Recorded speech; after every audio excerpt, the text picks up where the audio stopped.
नहीं लग रहे, डर लग रही है। कोई इनू रोक दे, मर जानिया किस्मत दुखानिया, रोक दे या अल्लाह, मैनू माफ कर दे। मैं अज तो बाद मेकअप नहीं करांगी। होए मैनू कितना डर लग रहा है, हाय मैं डर गई। मैं अज तो बाद मेकअप नहीं करांगी, मैं सुर्खी पाउडर नहीं लावांगी। मेरी तौबा, मेरे ते हाथ भी कानू नहीं लग रहे। मैनू माफ कर दे या अल्लाह, मैनू माफ कर दे। होए मर जानिया किस्मत दुखानिया, रोक दे। तेरा बेड़ा गर्क हो जाए, तेरे झूठे दी सीटी गवाच दे। कोई रोक ले, किधर जा रहे? हिलना में गई। किस तरह जा रहे हैं? बंद कर दो, रोक दो, माफी दे दो या अल्लाह, मैंने माफ कर दो। मैं नहीं खो गई, हाय अल्लाह मैं नहीं खो गई, हाय अल्लाह मैं नहीं खो गई, हाय अल्लाह मैं नहीं खो गई, हाय अल्लाह मैं माफी मांग रही हूं। मेरे तो हाथ भी नहीं जोड़े या अल्लाह, मैंने माफ कर दे। हाय रोक लो, ओए इन्हू रोक लो। हाय कितना चलाई जा रही है वा, इन्हू जरा शर्म नहीं आती मेरा हाल में।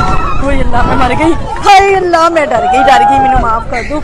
हाय अल्लाह, हाय अल्लाह, हाय अल्लाह।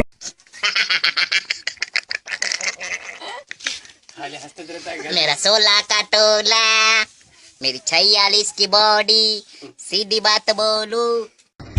मजीद ऐसी ही वीडियोस को देखने के लिए हमारे चैनल को सब्सक्राइब जरूर करें और बराह करम वीडियो को लाइक और शेयर भी करें और कमेंट में अपनी राय का इजहार भी करें। फिर मिलेंगे एक नई वीडियो के साथ। अल्लाह हम सब का हामी और नासिर हो।